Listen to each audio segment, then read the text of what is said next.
Ladies and gentlemen, welcome to an all-new Downrate Sports. I am your host, the notorious sports critic, Brent Reap. And it is showtime on this special Sunday Downrate Sports here live on YouTube and Facebook. And if you're listening to the podcast, we recorded it Sunday, January, I need the date, January 18th. Sorry, my head is in a tizzy. If you never heard the show before, it is a sports show for sports fans by the notorious sports critic, a sports fan, if you will. Zero ties to ESPN, zero ties to Barstool. If you think Barstool, if you think Pardon, the Pardon, whatever that show is, if you think all these other podcasts out there have your best interest at heart, they don't. Only one does. Me, the notorious sports critic. Who, for the sake of, I wanted to wear this hoodie, and I'm hot, and it may not make it the whole segment, FYI. I'm special show, can't wait. I didn't do a show this week, had a crazy week. Getting ready to go out of town. Me and the missus are hitting the road, our first road trip in a while. I think it's been our first road trip in a year. So, we're going to take our yearly pilgrimage out of the, go away and get lost in the world and forget our troubles. Forget our troubles. Ooh. That, kid's what you call killing time till you figure out how to talk about what you want to talk about. Anyway, if you never download the podcast at Apple or Spotify, also, right now, just at Spotify, apologies. I forgot. Download the podcast at Spotify. And follow and like on all social media platforms, Instagram, Facebook, YouTube, TikTok, which I've heard is getting new leadership soon. So I don't do anything to, mess me up on TikTok yet. Maybe. I'm joking. Anyway, what do we need to talk about, as Cody Rhodes would say? Well, this show was supposed to start about 35 minutes ago, but we had to stop it because the Chicago Bears and Caleb Williams, they extended the game. Let's recap. So the NFL divisional round has now wrapped up. It's done. We saw a few matchups in the last 2 days, Friday and Saturday. If we go back and look at the brackets, what are we looking at? So on Saturday, we saw the game, the second game of the weekend, the Broncos taking on the Bills. Such a big game. We're going to talk about that. The Broncos won the battle, lost the war, potentially losing their quarterback for the entire playoffs. We also saw the Seahawks just basically tell the 49ers, what you come up here for? You wasted your time. You wasted our time. We could have, this was just a waste. They blew out the 49ers 41-6. And then today we saw the Patriots offensively. I'm not going to give the Patriots full credit defensively. The Texans made a ton of mistakes. They made mistakes with protecting the ball. They made mistakes in knowing what coverage they were in. And the Patriots did win 28-16, their first home win since 2019. How wild is that? Especially for this franchise. And then we wrapped up seeing the Chicago Bears lose in overtime to the Los Angeles Rams 20-17. And we're going to start there as we recap this round. I wrote down, as I was mapping out, I had the AFC Championship already wrapped up and the preview for that. The NFC, I had to wait for this game to end. And as I'm writing it down and I'm going over my notes and stuff, Caleb Williams, with 19 seconds left on the clock, is he's on the Rams 30, right? To kind of give you, for the layman, he's close to the end zone. He's close enough to score. He backs up another 30, 40 yards. He's basically almost at the 50-yard line. Heaves one into the air. Basically, as he throws this ball, he prays to God and hopes it lands. And sure enough, it lands in his tight end's hands, scoring and tying the game. And I wrote down Caleb Williams is becoming ... because I needed overtime to tell the whole story. And overtime happened, and the Rams first messed up. They gave Chicago the ball. Caleb is moving down the field, and then he turns it over. Rams get, and they kick a field goal. This playoffs, we're seeing basically which way which way the NFL will go for the last, good Lord, I'm not even going to calculate. But basically, Patrick Mahomes and the Kansas City Chiefs have held this league up hostage, kept this league in a chokehold. The league went from being Belichick and Brady's league to Patrick Mahomes and Andy Reid's league, all right? Brady's been retired now for a few years. Patrick Mahomes with a hurt Kansas City Chiefs team, they don't make the playoffs. You would think, well, it's Lamar Jackson's time. Nope, Lamar doesn't make the playoffs. All right? Now it's up to Josh Allen. Well, Josh Allen loses to the Broncos in a tough one because I feel like the Bills... Hold on, I got to take this damn hoodie off. The Bills almost were, they gave the Broncos too many opportunities. And I honestly feel like Josh Allen doesn't have enough weapons, in my opinion. The whole time during the game, I kept saying he needs to throw the ball. He needs to throw the ball. They kept trying to run it. It wasn't going to happen. Anyway, now we look at the landscape of the NFL. I didn't even write this in my script.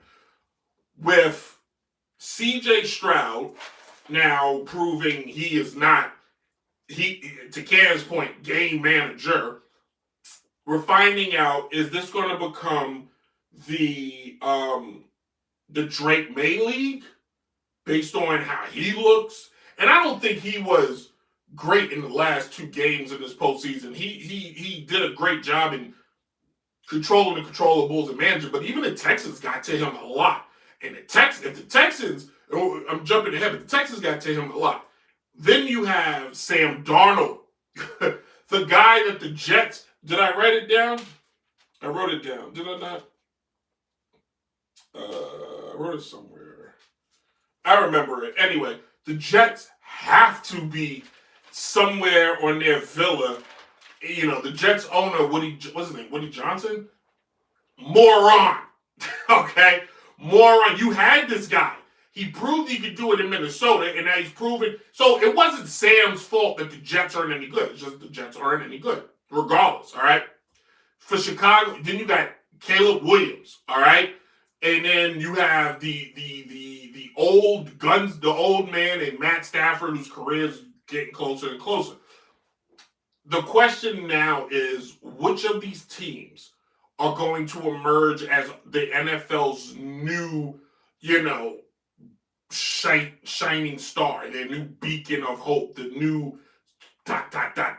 Or is everybody just a placeholder until Patrick Mahomes and Kansas City retool, regroup, come back next year and take back what they probably feel is rightfully theirs? That camera is crooked. The YouTube camera is crooked. I'm not changing it now. Also, something happened to what the heck is going on here? Every camera is messing up. I don't have time for this. I don't. I think I'm at a storage space somewhere. That's wonderful.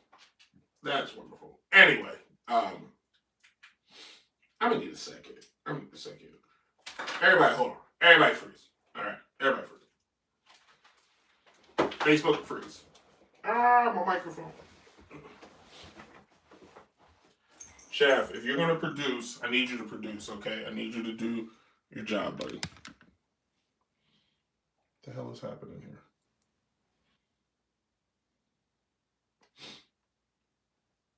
Damn, phone went to sleep.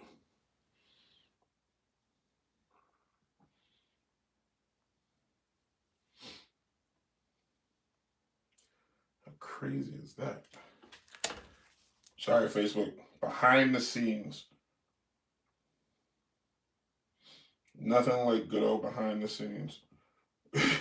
Gotta fix stuff. Whoa. This all could go.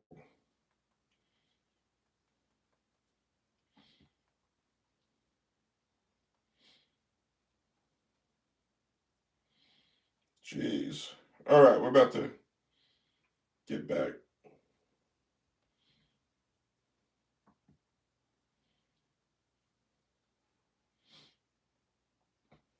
Amazing.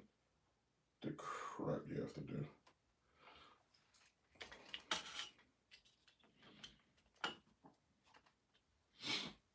All right. So I'll explain once I turn the camera. Once I hit the microphone back on, I'll explain what I just had to do. Jeez.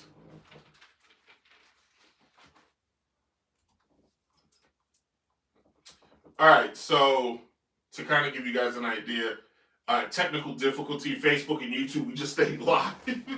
But basically, the camera that I used for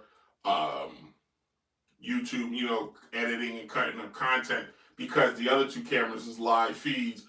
I had to fix it; just died. And if you really want to know, I ran out of storage space. All right, I had to delete it. Anyway, now I got the nervous sweats out the way. Let's get to it. All right.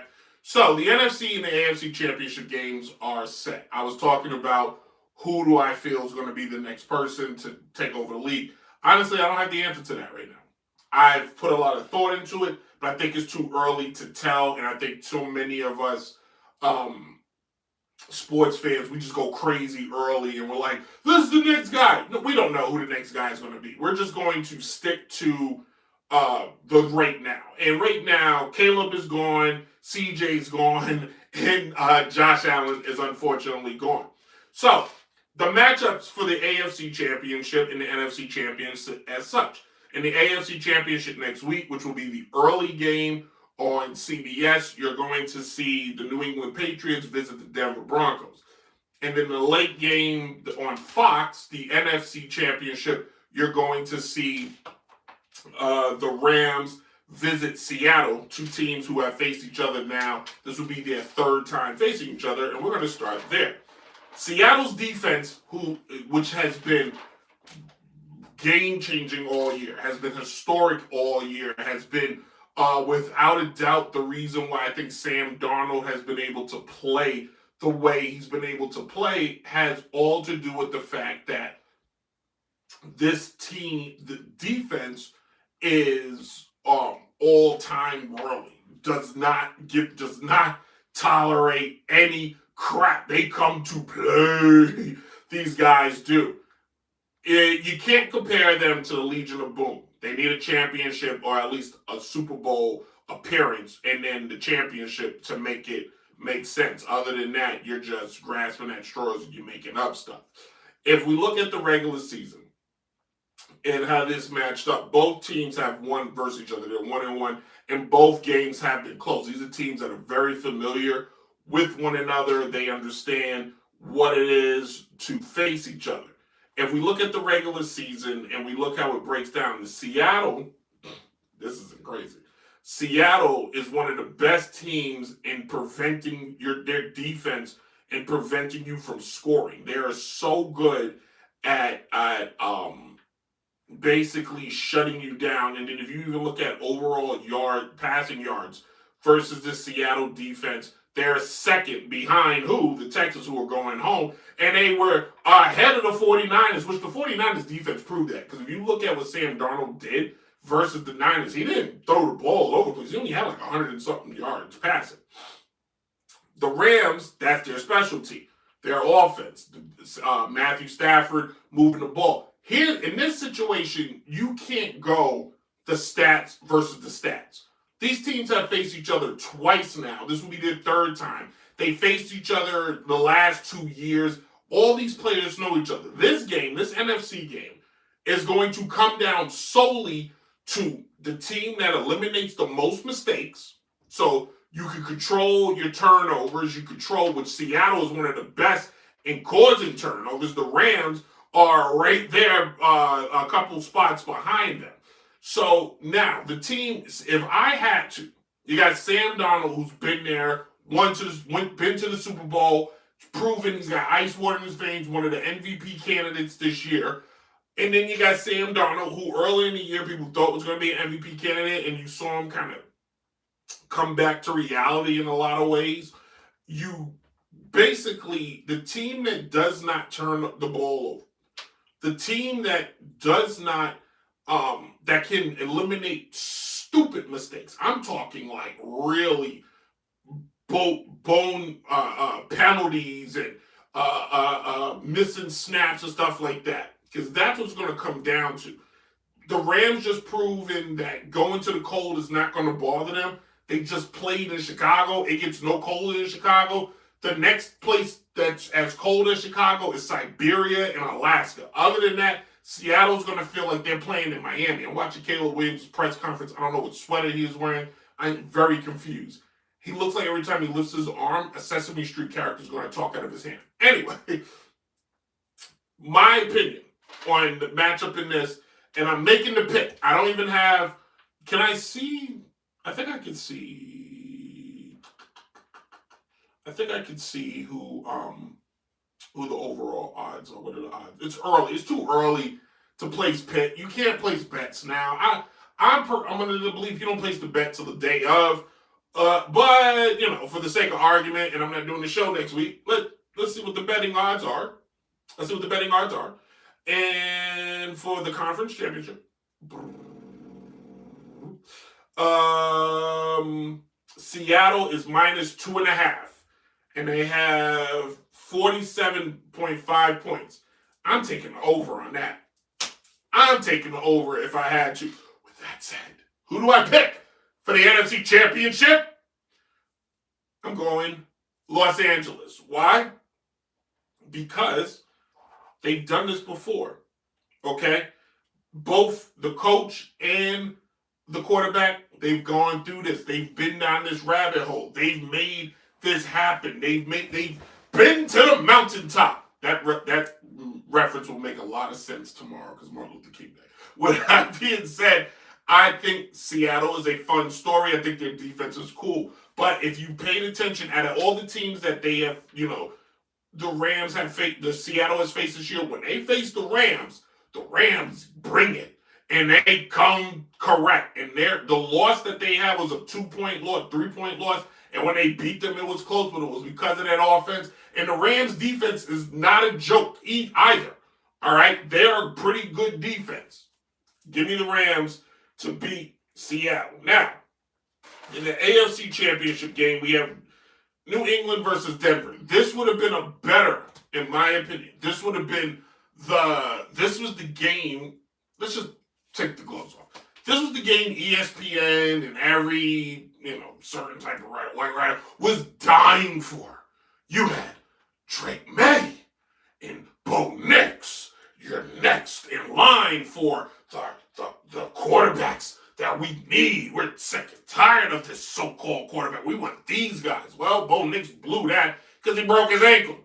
So, in replacement, Jarrett Stidham, who has played 20 games, been in the league 6 years, has thrown only 8 touchdowns, and was a New England Patriot the last time they went to the playoffs. Unfortunately, New England is healthy, has most of their players, and yeah, Sean Payton, you've been to the championship, and if I'm not mistaken, this is like Sean Payton's first time to a championship game in a while. Denver's defense, if this quarterback, Jarrett, doesn't make any mistakes, Denver's defense could cause enough disruption. Because, I'm joking about Drake May, who had a great year and is probably going to win the MVP award. But watching him versus the Texans, he did not look polished. He had one great play because it looked like when he was able to do stuff, it was because the Texans made mistakes. All right, the Broncos can make mistakes. They made some mistakes against the Bills. But hear me out. I'm joking. I think New England could win, but Drake May's got to play all worldly because Denver's defense is good enough to suffocate, if you will, Drake May, because the Texans got to him. And Denver's got a defense that looks similar to the Texans, in my opinion, when they played the Bills, because they were able to get to Josh Allen. They were able to disrupt a lot of what he needed to do. And I get it. Stephon Diggs is playing gangbusters.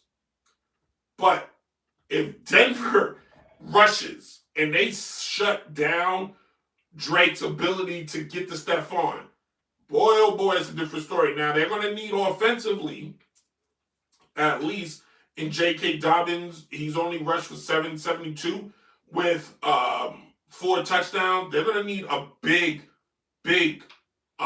help from him this year in rushing. The crazy thing is Jarrett has not taken a snap all year. Yeah. So, Denver, oh boy, where are they at? Where's Denver? Denver is plus 5.5. And it's 4.5 points. I'm taking the under in that. I'm really tempted to take Denver. Why? Because I think Mark Vrabel proved, I've seen him enough with the Titans, okay? The Titans. I think if the Texans had a better quarterback than C.J. Stroud, the Texans would have whooped New England. New England did not look that impressive to me. Denver hung in there with the Bills and took over. Now, Bo Nix played a big part in that, but I feel like the Denver defense is just that much better than New England, and I'm going Denver in a defensive field goal game. I'm going Denver to go to the Super Bowl for a Denver Rams Super Bowl. Yeah, it sounds boring. It really does. Oof. Anyway, good grief. That's not a good one. All right, so it's starting again. It works again. Yes, the remote works. I need that. All right, so C.J. Stroud and the Texans defense, boy, oh boy, they are something special. But if you are the Texans, when you go into this offseason, you really, really, really have to evaluate if C.J. Stroud is the guy you want to hold on to. And I'm saying that because he looked scared. I wrote it here, and I don't care what I say. He looked scared in this game. He looked worried. He looked too cold. He looked like he couldn't handle it. When you got a defense like this, you're going to start looking like the Chicago Bears when they used to have Jay Cutler and when they had, not Jay Cutler, before Jay Cutler. What was the guy's name? He took them to the Super Bowl, but he was terrible. Can't think of his name, but the Bears had a quarterback a few years back, and the Bears' defense was so good, this quarterback was so bad, they just couldn't overcome that. If I'm the Texans, hear me out. I'm thinking of a way to make a trade. Oh, the line changed on the Rams and Seahawks. The line just changed. Seahawks are -1.5. That line just changed. Holy crap. The ESPN know that? Did they alert their people? Because on their website, they got it -2.5. I digress, whatever. It's -1.5. I'm still going Rams. All right. If I'm the Texans, I'm trying to trade for the quarterback from Miami. I'm too tired to think of his name. Tua Tagovailoa. Or give me Shador. Cleveland don't want him. He shouldn't want to be in Cleveland anyway. But if I'm the Texans, I'm calling Cleveland on the phone. I'm saying, hey, what you doing with Shador? And could we have him for C? Just do it. You already took one of our quarterbacks before. Come on, get CJ. CJ hasn't been to the massage parlor. That's a joke. I can't. We don't know what CJ's done. But how about you let us get Shador? You give Shador that defense, boy, oh boy, Shador in Houston, that's something. All right, I'll wrap this up quick. The Giants got a new quarterback. John Harbaugh is joining the Giants. I want to be optimistic. He's a great head coach. 18 years with the Ravens, got a Super Bowl under his belt. If Cam Skittleboom comes back the way he was, if he can get Jackson Dart to control himself a little bit more and become more accurate, and the Giants get their weapons back, that NFC East is wide open. The Eagles have turmoil. Cowboys will never do anything just because on principle. The Washington Commanders have way too many questions. The Giants can literally take over this division in a small period of time with the group of people they got. And that's my little take on that. But I don't know how to feel about Harbaugh. We'll see. But we'll see. Anyway, we'll be right back. We're going to preview the National Championship game where Indiana is going to face my boys, the University of Miami. I know I got a Fordham shirt on. It's fine. But they're going to face the U in the National Championship. All right? We'll be right back with more Downright Sports.